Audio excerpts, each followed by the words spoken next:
Your team doesn't work for you, you work for your team. And what I mean by that is a servant leadership, guys. I want you to understand that it's probably one of the most controversial topics in the leadership and management realm. Understanding that your team is going to, and sometimes not going to, respect your position. It's not all about that. It's more so about you have to earn that respect from them. And earning respect from people is can go a lot of different ways, right? The way that I want to take this video, and what I want to help people understand is that servant leadership doesn't make you a soft leader. It doesn't make you, have a lack of a backbone or anything like that. Servant leadership is about being there for your team, showing up for your team, and earning their respect along the way.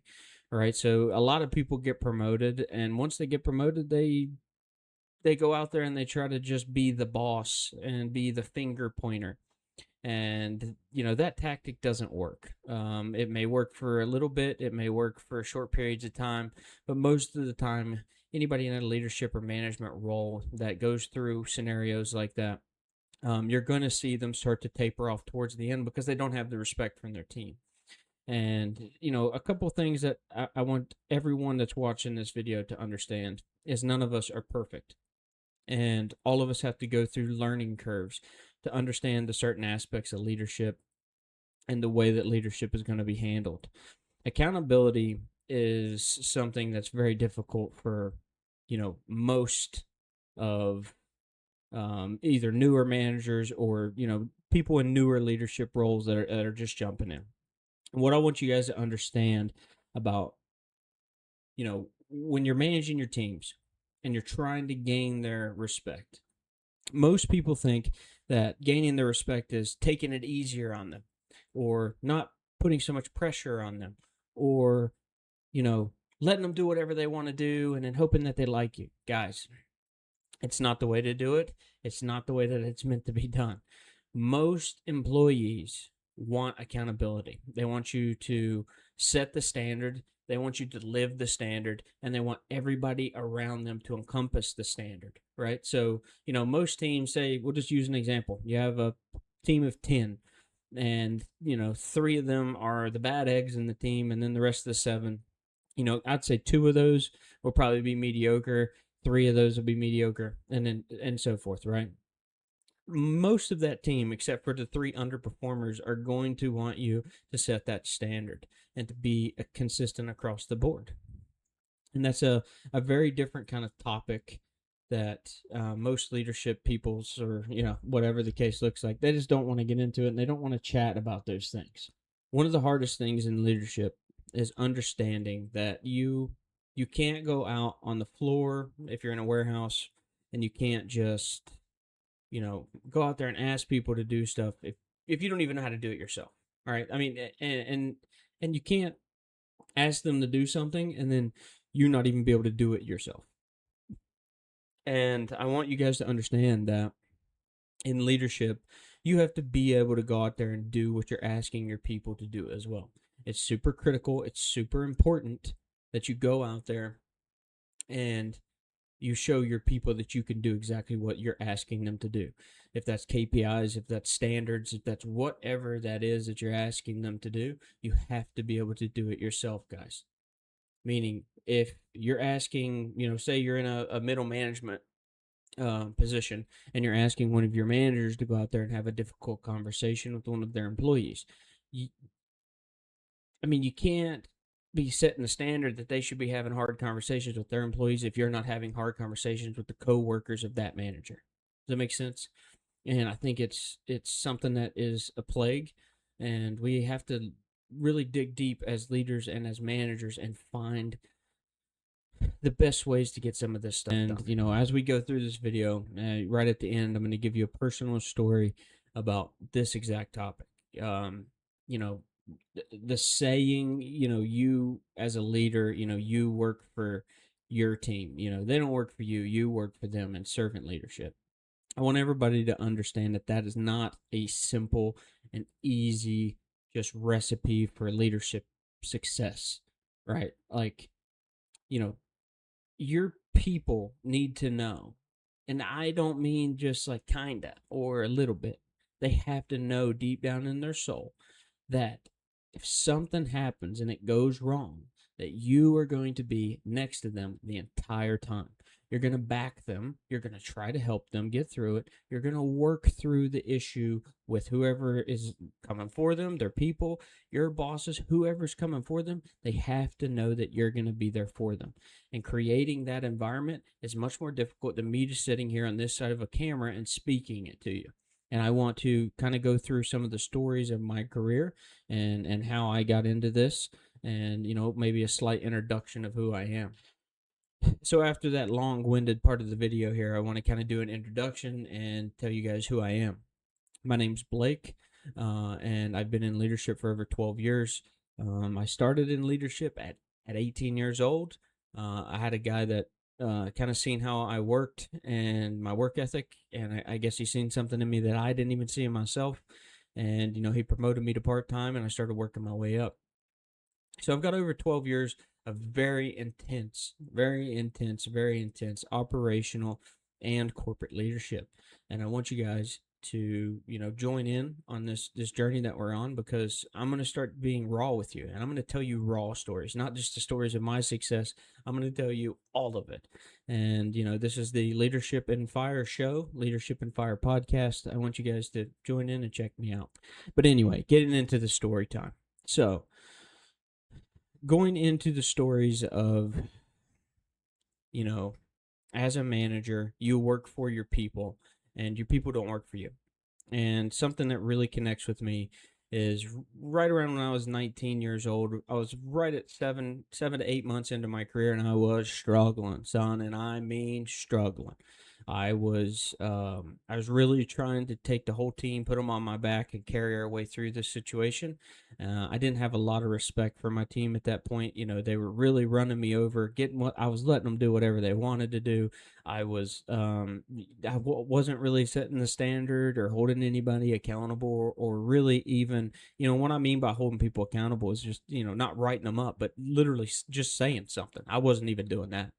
And, I was leaving home or leaving work, every night, and I was questioning whether I didn't know if I was going to be able to do this. I mean, I didn't know if I had, personality problems, character pride. I didn't know what.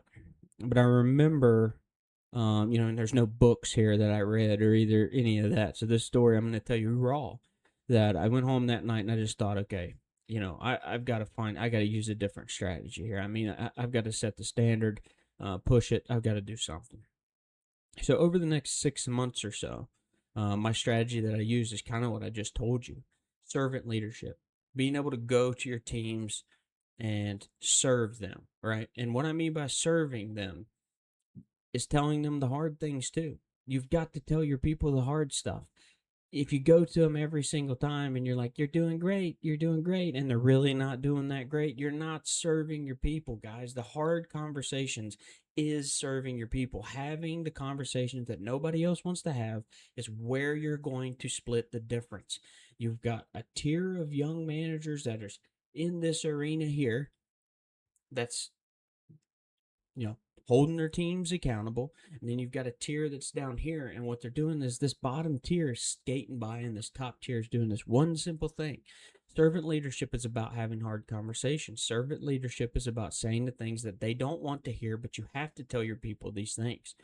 And that's the strategy that I used over that 6 months, was that I didn't want to have hard conversations with people, but I had to have the hard conversations and explain, hey, I need you to be here. And I didn't set the expectations out there, because if you go home one night and you fall asleep, and then you wake up and you come into work the next day and you set all these crazy expectations for your people, they're never going to get there. They're going to be frustrated with you because you came in and all of a sudden you're different than you were yesterday. And then you're not going to be able to even continue that consistently, because you just went home at night and decided one night you're going to be a badass, and the next night you're not going to be a badass.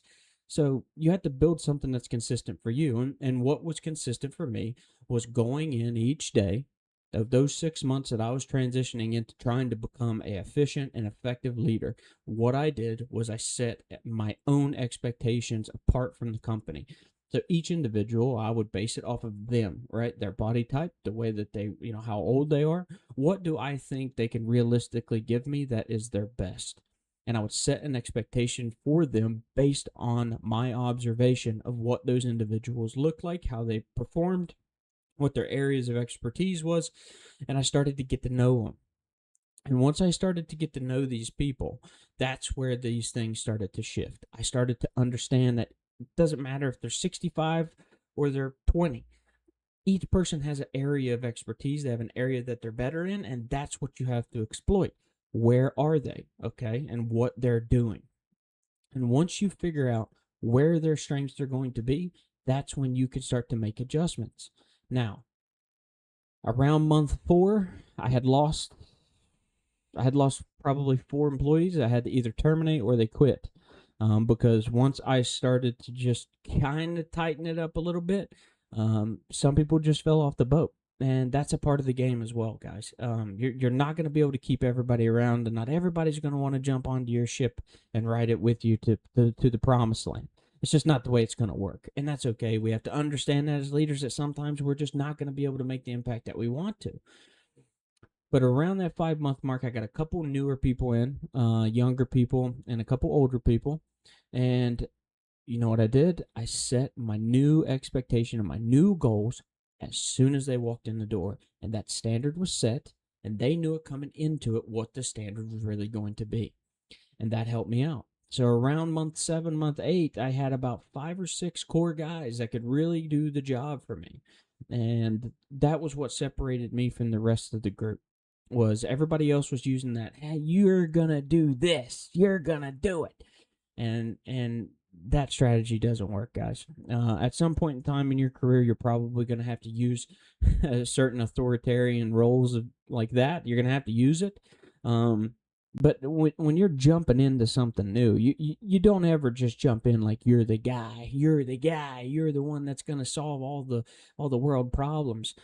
You're not, and that's just the reality of the situation. You're not going to solve them, and I want everyone that's going to watch this video to understand that when you get into a leadership role, I don't care if you came out of college. I have no college education, by the way, guys. I got nothing. I lived this in the fire. I was in the fire. That's the point of the name of this podcast, this show, is I built my leadership in fire. I built it through failure. I failed every single day of my career, and I still do to this day. And that's the beauty of leadership. Failing every single day and learning from that failure. You're never going to beat every single thing that's in front of you, but the only thing you can do is learn from each of those moments and correct it the next time. And that's what servant leadership's all about. If you go have a hard conversation with somebody and you mess that up, the next conversation, you better have taken notes at least mentally and figured out what you're going to do not to make that same mistake again. As leaders, we don't always say the right thing, and we don't always say the wrong thing, but sometimes things are misconstrued and things go sideways. And as leaders, we have to understand what made that go sideways and what are we going to do to fix it, guys. And that's kind of the whole point of servant leadership. And I hope that, I'm not rambling too much here. And I want you guys to just understand that, and in my notes here, I've got, and I've already said it once, but I want to say it again because I think it's extremely crucial. A title gives you authority, and your actions earn you leadership. I wrote that down in a little red notebook when I was 19 years old. I don't know where I got it. I don't know where I found it. But that strategy helped me build a 12-year career, running $5 million a month businesses, my own businesses, and really watching some of the people around me grow and move on to bigger and better things. And, that's kind of going to be the end of this first one, guys. I hope everybody enjoyed at least a little bit of what I talked about. And I hope you guys join and tune in. This is all about just solving a generational problem. But leadership isn't a title. It's a responsibility. Lead your people. And when the pressure comes, lead through fire. And I'll see you next time.